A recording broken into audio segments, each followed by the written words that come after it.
प्रेत सब मिलकर पूजे पूजे गंगाधारी को। नर भी पूजे, नारी भी पूजे, पूजे त्रिपुंडधारी को।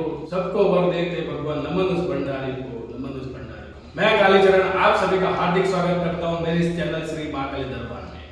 दोस्तों, भगवान शिव का दिन आ रहा है, महाशिवरात्रि का पर्व आ रहा है और उस दिन हम भगवान शिव की साधना, उनकी उपासना, उनकी भक्ति भाव से, नीति नियम से, सभी तरह से हमारी जो शक्ति होती है उस प्रकार से हम पूजा पाठना करते, साधना करते, जप करते।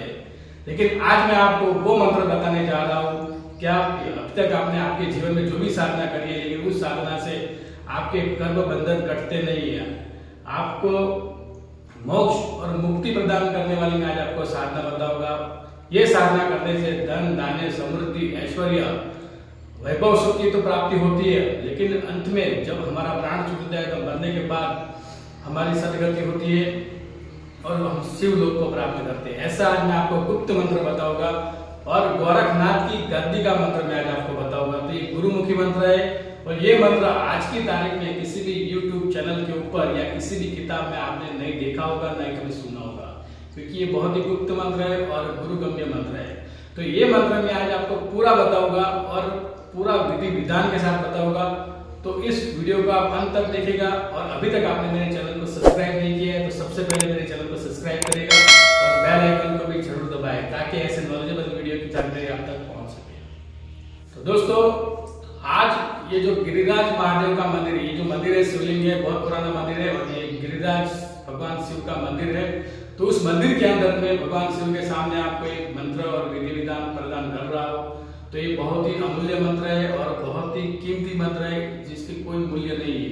भगवान शिव के इस मंत्र के जाप करने से हमारे जीवन के सारे बंधन कट जाते हैं, हमारे पाप सारे कट जाते हैं। इस मंत्र के जाप करने से हमारे पितरों को भी सदगति मिलती है। अगर किसी को पितृ दोष हो या काल सर्प दोष हो, कोई भी दोष हो कुंडली में या उसके जीवन में कोई भी दोष हो, तो ये सारे दोष कट जाते हैं और साधक को जीवन में नई उन्नति मिलती है, साधक को प्रगति मिलती है और जीवन में बहुत आगे बढ़ता है। और हमारे पितृगण, हमारे कुल देवता, पितृ देवता, सभी देवता तृप्त होते हैं इस मंत्र की साधना से।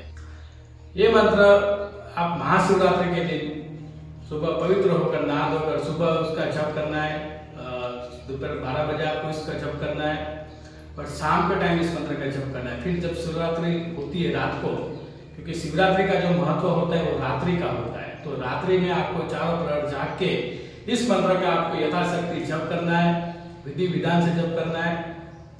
और या तो फिर अगर महाशिवरात्रि ना कर पाओ तो श्रावण मास में भी, श्रावण का जब महीना आता है तो उस महीने में भी आप इस मंत्र की साधना कर सकते हो। या फिर सोमवार के दिन अगर कोई भगवान शिव का सोमवार का व्रत करता है, सोमवार की उपासना करता है, तो सोमवार के दिन भी इस मंत्र की साधना होती है।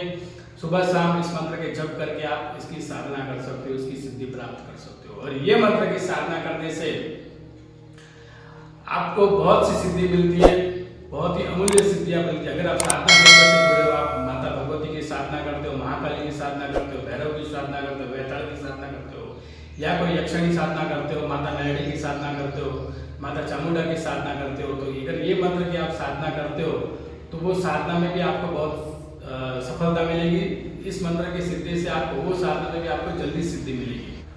ऐसी उच्च कोटि की आप साधना करते हो तो उस साधना के प्रभाव से आपको दूसरी सिद्धि जल्दी प्राप्त होती है। तो ऐसी अमूल्य साधना है, ये जो साधना है ये गुरु परंपरा में दी जाती है। लेकिन आज मैं बहुत दिनों के बाद आपको ये मेरे चैनल के ऊपर प्रकाशित कर रहा हूँ। इस मंत्र की आपको इस प्रकार से साधना करते हैं कि महाशिवरात्रि के दिन आपको सुबह पवित्र होकर आसन के ऊपर बैठ के यथाशक्ति भगवान शिव को जल चढ़ाओ, आप बेलपत्र चढ़ाओ, यथाशक्ति जो भी आप उसका अभिषेक करते हो उस प्रकार करके एक साइड में इस मंत्र का आपको जप करना है। तो इस मंत्र के जप आप कैसे कर सकते हो? इस मंत्र के जप करने के लिए सर्वप्रथम आपको मस्तक के ऊपर एक त्रिकुंड खींचना है भस्म का और आसन के ऊपर बैठकर रुद्राक्ष की माला से इस मंत्र के जप होते हैं। तो सबसे पहले इस मंत्र के जप करने से पहले आपको शिव पंचाक्षरी मंत्र ओम नमः शिवाय का आपको 5 माला करनी है।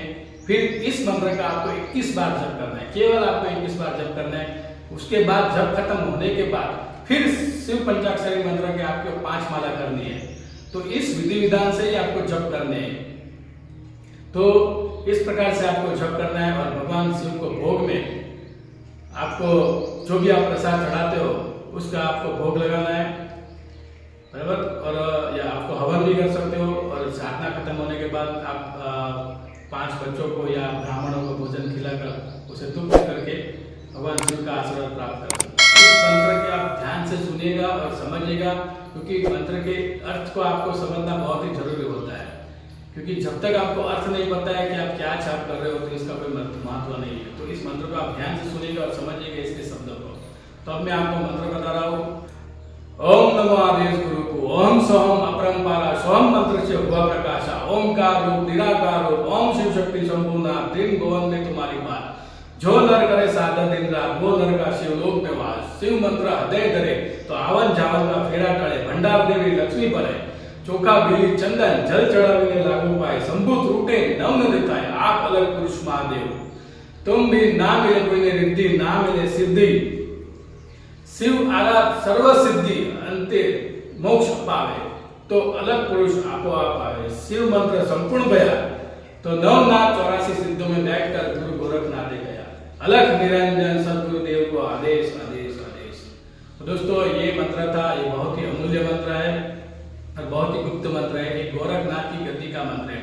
और इस मंत्र के अंदर 5 देवता चलते हैं, 5 देवी देवता का आशीर्वाद हमें प्राप्त होता है।